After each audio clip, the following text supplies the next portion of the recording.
ગુજરાતમાંથી કોંગ્રેસ સંગઠન સૂજન અભિયાનની શરૂઆત થયા બાદ 31 મે સુધી ગુજરાતના સંગઠનની રચના કરવાની જાહેરાત કરાઈ હતી।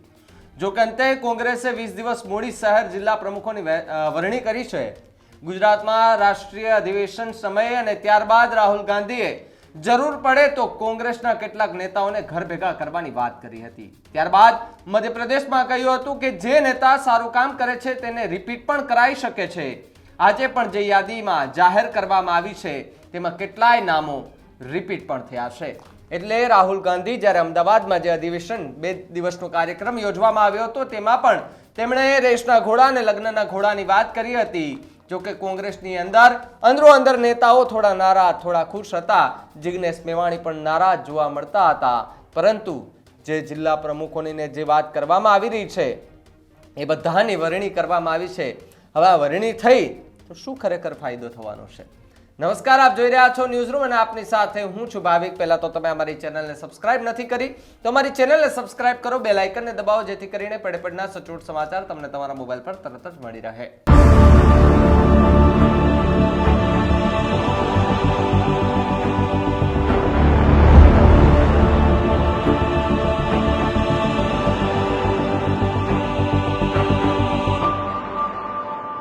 ગુજરાત કોંગ્રેસના શહેર જિલ્લા પ્રમુખોના નામની જાહેરાત કરવામાં આવી છે। તેમાં 10 પૂર્વ ધારાસભ્યો અને 1 પૂર્વ સાંસદને પણ પ્રમુખ પદ આપવામાં આવ્યું છે।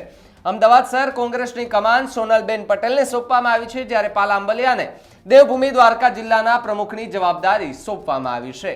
અમદાવાદ શહેરની વાત કરીએ, જે જિલ્લાના પ્રમુખોની નામની જે યાદી છે, કયા જિલ્લામાં કોનું નામ જાહેર કરવામાં આવ્યું છે તેને લઈને વાત કરીએ તો અમદાવાદ શહેરમાં સોનલ પટેલ, અમદાવાદ જિલ્લો રાજેશ ગોહિલ, અમરેલીમાં પ્રતાપ દુધાત, આણંદમાં અલ્પેશ પઢિયાર, અરવલ્લીમાં છે અરુણ પટેલ, બનાસકાંઠામાં ગુલાબસિંહ રાજપૂત, ભરૂચમાં છે રાજેન્દ્રસિંહ રાણા, ભાવનગર જિલ્લો પ્રવીણ રાઠોડ, ભાવનગર શહેર મનોહરસિંહ, બોટાદમાં હિંમત કટારિયા, છોટાઉદેપુરમાં શશિકાંત રાઠવા, દાહોદમાં હર્ષદ નીનામા, ડાંગમાં સ્નેહિલ ઠાકરે, દેવભૂમિ દ્વારકામાં પાલ આંબલિયા છે, ગાંધીનગર જિલ્લો અરવિંદ સિંહ સોલંકી છે, ગાંધીનગર શહેરમાં શક્તિ પટેલ, ગીર સોમનાથ જિલ્લામાં પૂંજા વંશ, જામનગર શહેર વિરેન્દ્રસિંહ જાડેજા, જામનગર જિલ્લો છે મનોજ કથિરિયા, જુનાગઢ શહેર મનોજ જોશી, ખેડા કાળુસિંહ ડાભી, કચ્છ વીકેસિંહ હુંબલ, મહીસાગરમાં હર્ષદ પટેલ,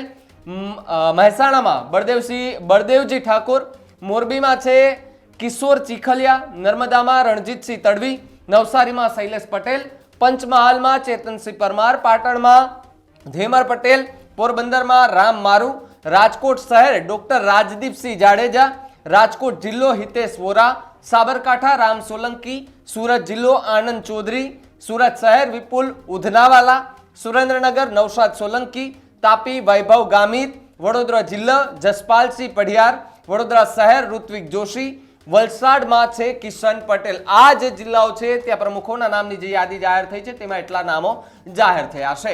તો ગુજરાતમાં છેલ્લા કેટલાય સમયથી ચર્ચા ચાલી રહી હતી કે કોંગ્રેસ તમામ જિલ્લા અને મહાનગરના તમામ પ્રમુખોને બદલીને નવા પ્રમુખોને નિમશે। જો કે રાહુલ ગાંધી આ બાબતે 17 દિવસ પહેલા જ સ્પષ્ટતા કરી હતી કે જૂના પ્રમુખો છે તેમાં એવું નથી તો તેઓ સારા નથી, જે સારા છે તેઓ ફરી જિલ્લા પ્રમુખ બનાવી શકાય છે। અમે કોઈને રદ નથી કરી રહ્યા, જે લોકો સારું કામ કરે છે તેઓને ગભરાવાની કોઈ પણ જાતની જરૂરિયાત નથી, આવી રાહુલ ગાંધીએ સાંત્વના પણ આપી હતી। 2027માં ભાજપને ગુજરાતમાં હરાવવા માટે કોંગ્રેસે ચેલેન્જ આપી છે। ગુજરાતમાં રાષ્ટ્રીય અધિવેશન યોજાયા બાદ કોંગ્રેસે જે ઠરાવો કર્યા તેની અમલવારીની દિશામાં પણ કામ શરૂ કરી દેવામાં આવ્યું છે અને આગામી દિવસોમાં કોંગ્રેસે જિલ્લા પ્રમુખોને વધુ સત્તા આપવાનો નિર્ણય કર્યો છે, જેના ભાગરૂપે ગુજરાતના 41 જિલ્લા પ્રમુખોની પસંદગી માટે કોંગ્રેસે એઆઈસીસી અને પ્રદેશ કોંગ્રેસ કમિટીના નેતાઓની ઓબ્ઝર્વર તરીકે નિમણૂક કરી છે ને 43 પ્રમુખો નક્કી કરવા માટે જે ગ્રુપ બનાવવામાં આવ્યા હતા તેમાં કન્વીનર તરીકે એઆઈસીસીના ઓબ્ઝર્વર, જ્યારે તેઓની સાથે પીસીસીના 4 ઓબ્ઝર્વર રાખવામાં આવ્યા છે। ઓબ્ઝર્વરની નિમણૂકો કરાયા બાદ તેઓની પ્રથમ બેઠક 15 એપ્રિલે મોડાસામાં મળી હતી, જેમાં રાહુલ ગાંધીએ પણ હાજરી આપી હતી। રાહુલ ગાંધીએ એવું પણ કહ્યું કે કોંગ્રેસ પાર્ટી જ ભાજપ અને આરએસએસ હરાવી શકે છે। જો દેશમાં બંને હરાવા હોય તો ગુજરાતમાંથી રસ્તો પસાર થાય છે। ગુજરાતની શરૂઆત મહાત્મા ગાંધી અને સરદાર પટેલે ગુજરાતમાંથી કરી હતી।